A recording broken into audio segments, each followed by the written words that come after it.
The weight of being misunderstood, a philosophy for the quietly broken. There's a kind of loneliness that doesn't come from being alone, it comes from being misunderstood. You speak, and yet it lands wrong. You explain, and it sounds like an excuse. You tell your truth, and somehow it feels like you've only made things worse.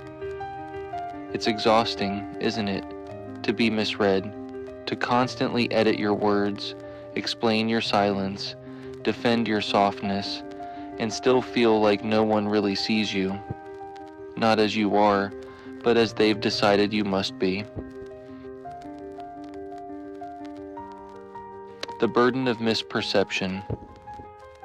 When someone misunderstands you, it's not just frustrating, it's destabilizing. It's like looking into a mirror that reflects back a version of you that feels alien, distorted by someone else's projections. You begin to question yourself. Did I really say it that way?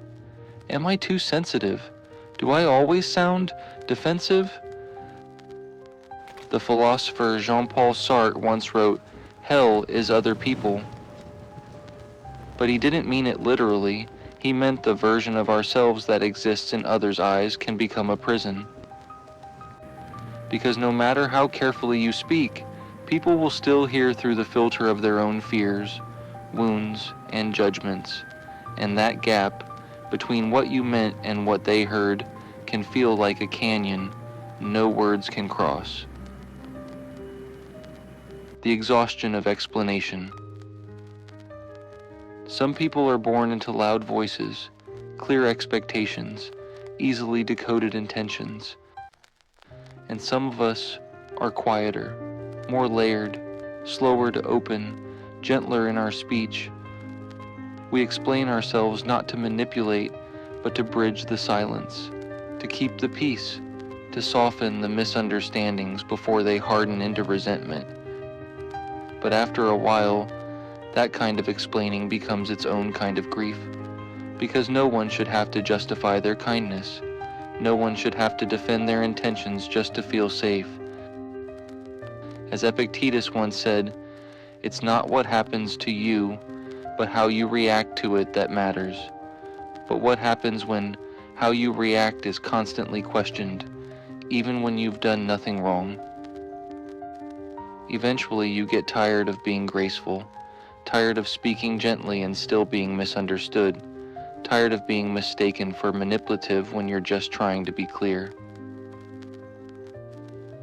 When silence becomes survival. Sometimes you stop explaining, not because you've stopped caring, but because it costs too much. So you let people think what they want.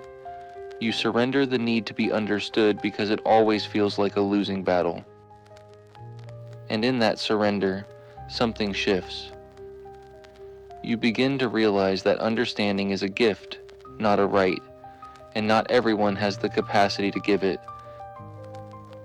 In Tao Te Ching, Lao Tzu writes, "Those who know do not speak. Those who speak do not know." There is strength in silence. There is dignity in withdrawing your energy from conversations that only want to twist your meaning.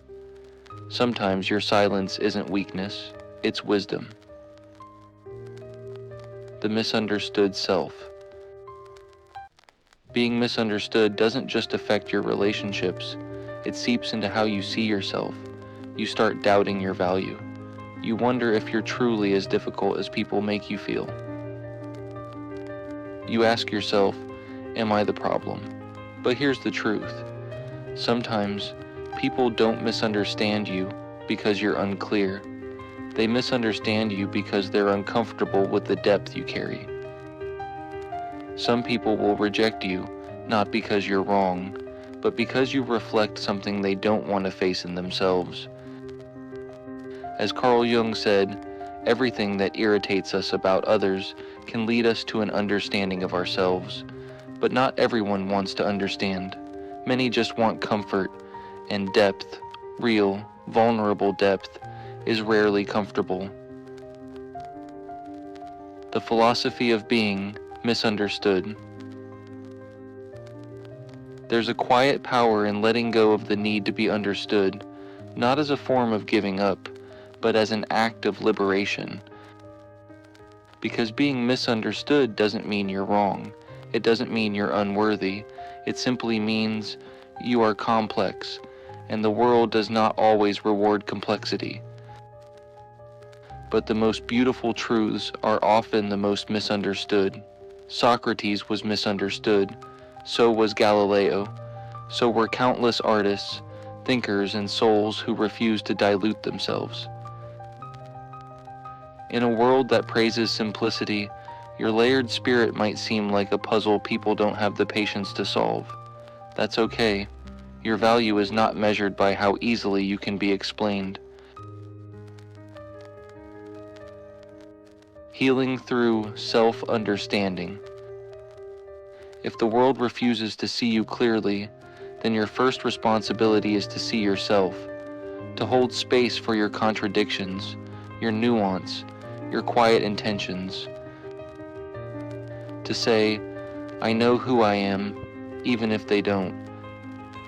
The Stoics remind us, we suffer more in imagination than in reality, said Seneca. Sometimes we suffer most not from the misunderstanding itself, but from the way we internalize it. So return to yourself, write your truth, speak it when it matters, and let it go when it doesn't. You do not need to be understood by everyone to live a meaningful life. A quiet redemption. So do you, the one who always feels misread, the one tired of having to prove their kindness or explain their silence. Know this, your worth is not up for debate, your truth does not need defending, and your softness is not a flaw. It's a language that not everyone knows how to speak. Let them misunderstand you, if that's what they need to do.